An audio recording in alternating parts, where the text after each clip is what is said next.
আসসালামু আলাইকুম প্রিয় শিক্ষার্থীরা, আশা করি তোমরা ভালো আছো, নিরাপদে আছো, সুস্থ আছো। আজকের আইসিটি অনলাইন ক্লাস নিয়ে যথারীতি তোমাদের সাথে আমি সংযুক্ত হয়েছি।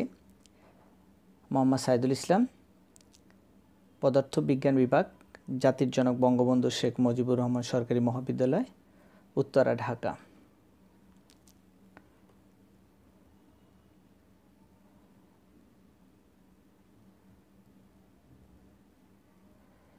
আজকে আমি তোমাদেরকে আইসিটি বিষয়ের চতুর্থ অধ্যায়ের HTML টপিক্সের অর্ডার লিস্ট, আনঅর্ডার লিস্ট এবং ডিসক্রিপশন লিস্ট নিয়ে আলোচনা করতে চাচ্ছি।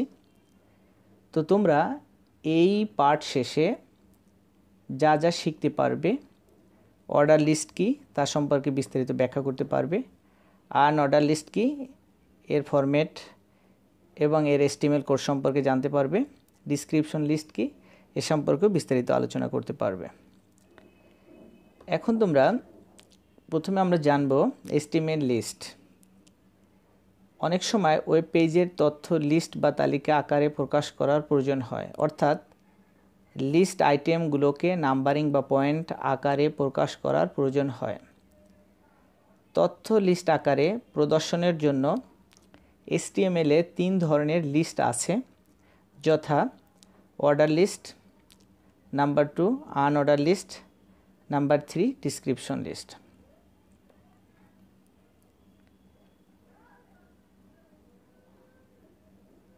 এখন আমি তোমাদেরকে অর্ডার লিস্ট কি সে সম্পর্কে বলছি।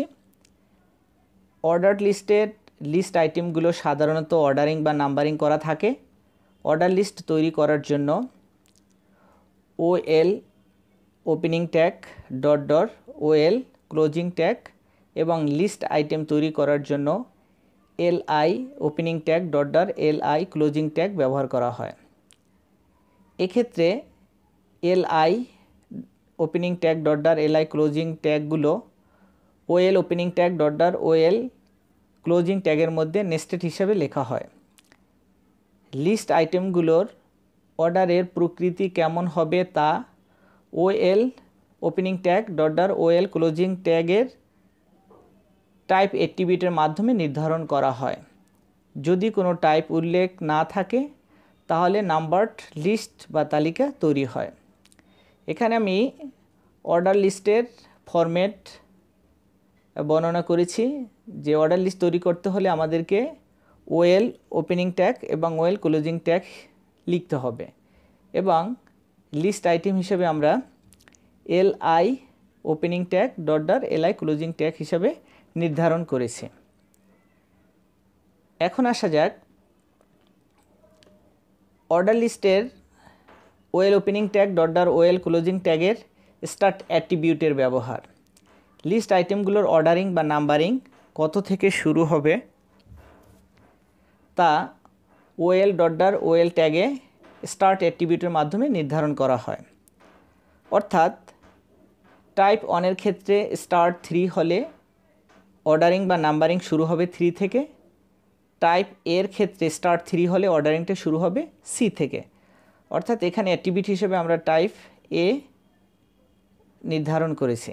এখানে আমি একটি অর্ডার লিস্টের HTML এর কোড ব্যাখ্যা করেছি, যেখানে আমি সাবজেক্ট লিস্ট হিসাবে 4টি সাবজেক্টের নাম্বারিং করা আছে। Number 1 physics, number 2 chemistry, number 3 Bangla, number 4 English. এটির একটি আমি HTML কোড এখানে ব্যাখ্যা করেছি। দেখো, প্রথমে আমি HTML কোড দিয়ে শুরু করেছি, তারপর আমি বডি দিয়ে মূল কাজটা শুরু করেছি। তারপরে সাবজেক্ট লিস্টটাকে আমি H4 ওপেনিং ট্যাগ দেন H4 ক্লোজিং ট্যাগের মাধ্যমে সাবজেক্ট লিস্টটাকে আমি নির্ধারণ করেছি। এখানে ফন্ট সাইজ হিসেবে আমি H4টাকে নির্ধারণ করেছি। তুমি চাইলে এটা H1 দিয়েও লিখতে পারো। আর এখানে অ্যাট্রিবিউট হিসেবে আমি OL টাইপ অন নির্ধারণ করেছি, যেহেতু এটা শুরু হচ্ছে 1 2 3 4। তারপর আমি লিস্ট আইটেম হিসেবে LI দিয়ে আমি ফিজিক্স ওপেনিং ট্যাগ ফিজিক্স লিখে ক্লোজিং ট্যাগ করেছি LI। এরপর আমি chemistry LI opening tag LI closing tag. এরপর হচ্ছে Bangla opening tag LI, closing tag হিসাবে এলআই ক্লোজ করেছি। এরপরে এলআই ওপেনিং ট্যাগ, তারপর ইংলিশ, দেন এলআই ক্লোজ করেছি। তারপর আমি ওয়েলটা ক্লোজ করেছি, তারপর বডি ক্লোজ, দেন HTML ক্লোজ। এখন এইটা করার পরে তোমরা আউটপুট হিসাবে সাবজেক্ট লিস্ট হিসাবে তোমরা ফিজিক্স, কেমিস্ট্রি, ম্যাথ, ইংলিশ এই 4টি সাবজেক্টের নাম নাম্বারিং হিসাবে পাবে আউটপুট মান হিসাবে। এরপর এসো আনঅর্ডার্ড লিস্ট।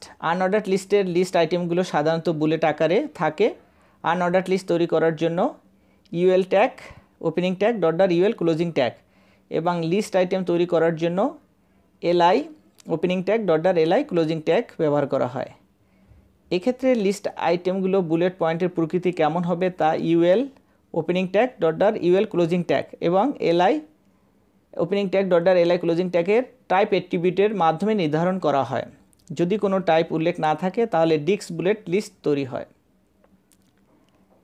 এই ক্ষেত্রে আমরা আনঅর্ডার লিস্টের ফরম্যাটিং হচ্ছে UL opening tag .ul closing tag, আর লিস্ট আইটেম হিসেবেও আমরা LI opening tag .li closing tag হিসেবে ব্যবহার করব। এখানে আমরা এই নাম্বারিং না করে আমরা যেহেতু এটা আনঅর্ডার লিস্ট, তাহলে এখানে আমরা বুলেট পয়েন্ট হিসেবে, যেমন প্রথমে আমি বাংলা বুলেট, তারপরে ইংলিশ, তারপরে আইসিটি।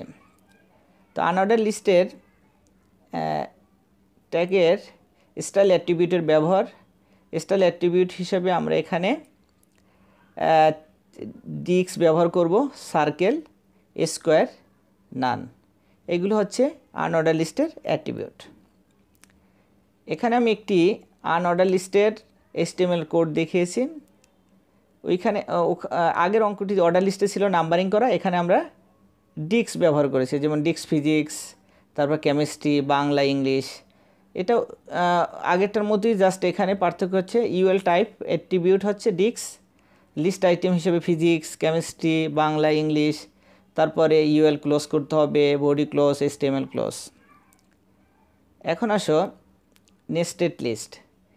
একটি লিস্টের মধ্যে যখন অন্য একটি লিস্ট তৈরি হয় তখন তাকে নেস্টেড লিস্ট বলে। এক্ষেত্রে অর্ডার লিস্টের মধ্যে আনঅর্ডার লিস্ট থাকতে পারে এবং আনঅর্ডার লিস্টের মধ্যে অর্ডার লিস্টও থাকতে পারে। আবার অর্ডার লিস্টের মধ্যে অর্ডার লিস্ট এবং আনঅর্ডার লিস্টের মধ্যে আনঅর্ডার লিস্টও থাকতে পারে। নিচের নেস্টেড লিস্টগুলো তৈরির জন্য HTML কোড দেওয়া আছে, যেমন আমরা 1 নম্বরে দিয়েছি ওয়েবসাইট স্ট্রাকচার। এখানে আমি স্কোয়ার হিসেবে যেমন linear, tree, web linked, hybrid. Number 2তে আমি দিয়েছি ওয়েবসাইট টাইপ, যেমন রোমান 1-এ দিয়েছি স্ট্যাটিক, রোমান 2তে দিয়েছি ডাইনামিক। তো আমি প্রথম অংশটার জন্য যেহেতু এটা স্কোয়ার টাইপ অ্যাট্রিবিউট স্কোয়ার, তাহলে আমি এখানে যেহেতু এখানে নাম্বারিং করা নেই, তাহলে এটা unordered list.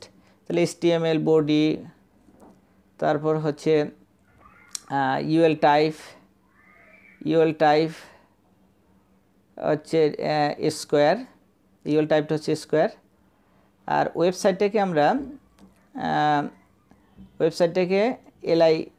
LI opening tag, LI closing tag list item হিসেবে ব্যবহার করেছি। এরপর আমি লিস্ট আইটেম হিসেবে লিনিয়ার, ট্রি, ওয়েব লিঙ্কড, তারপর হচ্ছে হাইব্রিড, ওয়েলটা ক্লোজ। এরপরে ওয়েবসাইট টাইপ L2, এখানে আমি এলআই আইটেম হিসেবে ওয়েবসাইট নির্ধারণ করেছি, ওপেনিং ট্যাগ হিসেবে এলআই, ক্লোজিং ট্যাগ এলআই। তারপর হচ্ছে ওয়েল টাইপ হিসেবে আমি রোমান 1, এটা একটি অ্যাট্রিবিউট অর্ডার লিস্টের ক্ষেত্রে। আর লিস্ট আইটেম হিসেবে static opening tag, static closing tag. আর লিস্ট আইটেম হিসেবে ডাইনামিক ওপেনিং ট্যাগ, আর ক্লোজিং করেছি ওয়েল ক্লোজ করতে হবে, বডি ক্লোজ, HTML ক্লোজ। তো এই অধ্যায়ের পাঠ মূল্যায়নের জন্য আমি তোমাদের জন্য একটি সৃজনশীল প্রশ্ন রেখেছি। XYZ college Dhaka, available honours subject, number 1 Bangla, number 2 English, number 3 mathematics, number 4 accounting. উপরে উল্লিখিত উদ্দীপকটি তোমার কলেজের ওয়েবসাইটের হোম পেজে প্রদর্শনের জন্য HTML এর কোড নির্ধারণ করো। তো আশা করি অঙ্কটি তোমরা প্র্যাকটিস করবে, বাসায় করার চেষ্টা করো। তো আজকের ক্লাস আমি এখানে সমাপ্তি ঘোষণা করছি। তো এতক্ষণ আমার সাথে থাকার জন্য তোমাদেরকে ধন্যবাদ। Thank you.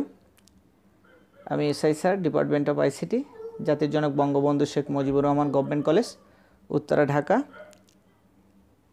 আল্লাহ হাফেজ। আসসালামু আলাইকুম।